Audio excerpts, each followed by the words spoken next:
is time for the Streamline, everything you need to know in 10 minutes or less for today. And we start with the latest on the shooting death of conservative influencer Charlie Kirk. His accused killer could officially face charges in Utah as soon as tomorrow. But officials say that he is not cooperating with investigators. ABC's Morgan Norwood breaks down what we're learning about the 22-year-old's life before he took that final shot. To follow Jesus. Hundreds gathered at the Kennedy Center in the nation's capital last night to remember Charlie Kirk. I speak on behalf of the president when I say, President Trump loved you, Charlie. More details are emerging about Kirk's suspected killer, 22-year-old Tyler Robinson. Utah's governor says Robinson is refusing to cooperate with investigators. He has not confessed to authorities. He is not cooperating. But all the people around him are cooperating. Sources say Robinson surrendered after his father recognized him in these surveillance images and urged him to come forward. Authorities say when they recovered the shooter's shell casings, they contained messages. One read, "Hey fascists, catch." Another referenced an Italian anti-fascist folk song.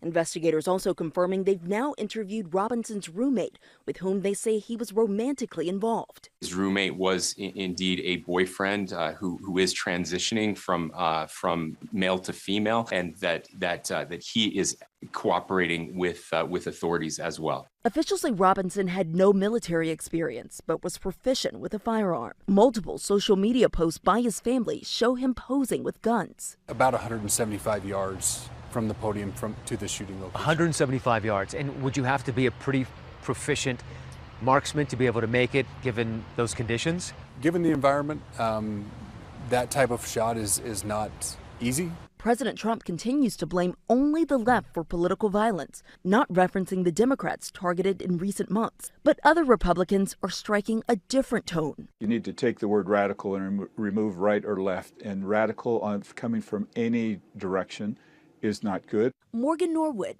ABC News, New York.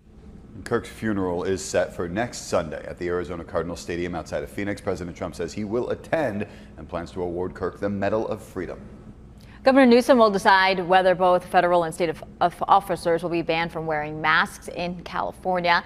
The bill here has inspired similar ones in other states like Tennessee, Michigan, Illinois, and New York. ABC 10 News reporter Danny Miskell breaks down both sides of this argument. California lawmakers have just passed a bill that will ban federal immigration officers as well as local law enforcement from wearing masks here in the state. Some California lawmakers taking notice that many in the public are feeling intimidated, surrounded by ICE raids, even seeing the National Guard deployment in LA for the protests back in June.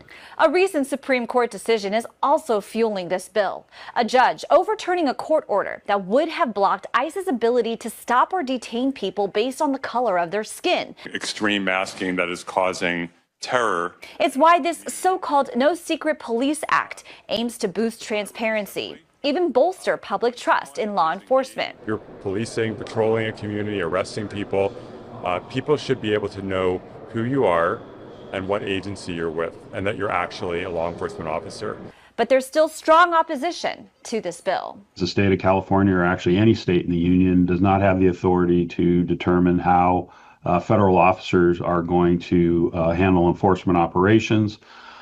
So the nexus is this bill will ultimately fall on the local law enforcement agencies. Brian Marvel is the president of the state's Peace Officers Research Association. He calls this bill dangerous, arguing it could strip local officers of their key protections. Removes qualified immunity for good faith mistakes made by the local peace officers.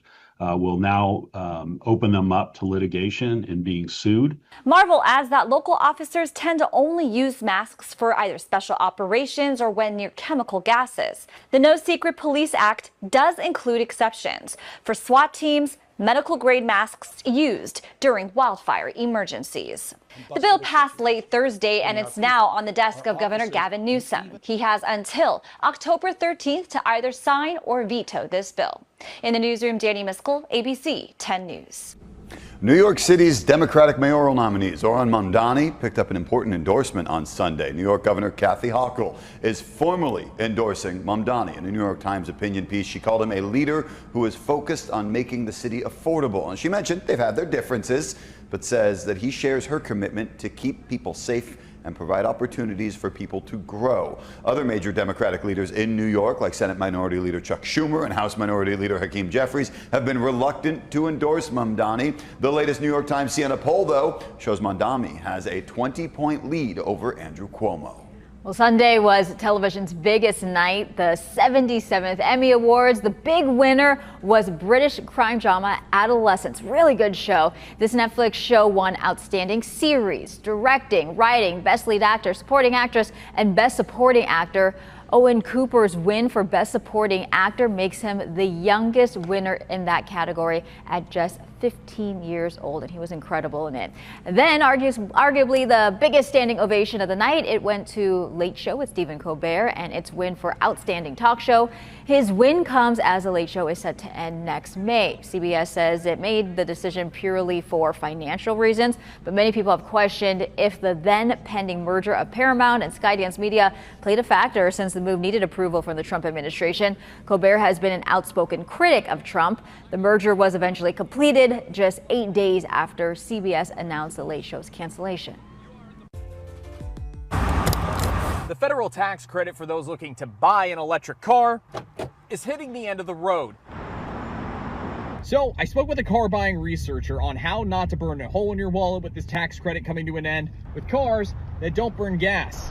It has been great for dealers and both customers. Sometimes great things come to an end. This go around, it's the Biden-era federal tax credit for those buying electric vehicles. People purchasing electric vehicles could get up to $7,500 off, whether that was through a tax rebate or if you were leasing, it would just come in the form of a discount that dealers passed on to you. That's Joseph Yoon, a consumer insight analyst with Edmunds, a car buying website. He tells me this tax credit is ending at the end of the month. So my advice to people that are shopping for an EV now would be to really scour online shopping sites. The latest numbers, according to Cox Automotive, that does the Kelley Blue Book, show more than 607,000 EVs have been sold this year, compared to the 597,000 sold in 2024. Yoon says most of these sites have trackers that'll show you how long a car has been at a dealer. If you see an EV that you like that's been at your local dealership for maybe 90 days or 100 days,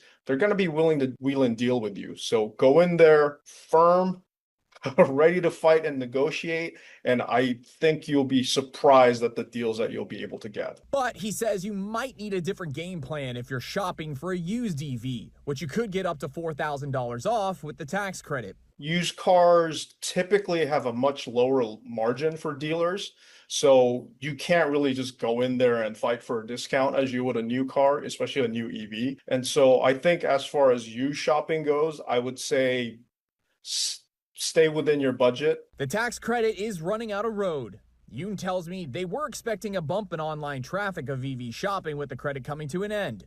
However, that mad dash that we thought we were going to see isn't really happening anymore, which is, to me as a car person, totally a surprise. A huge discount going away is always an excuse for me to go shopping somewhere. Ryan Hill, ABC 10 News. All right, here we go again. By Wednesday, we could see TikTok banned in the U.S. TikTok's Chinese owner ByteDance will need to find a new owner before the deadline. President Trump says officials from U.S. and China are trying to reach an agreement for a sale. This ban, you may recall, stems from bipartisan legislation former President Joe Biden signed into law last year. It cites concerns over national security and data privacy. President Trump has already delayed the ban 3 times. He can use an executive order to delay it again if a deal isn't reached. That deadline's coming up really quick. Trump says the future of the app is ultimately up to China. Now that's your ABC 10 News Streamline. Everything you need to know for today in under 10 minutes.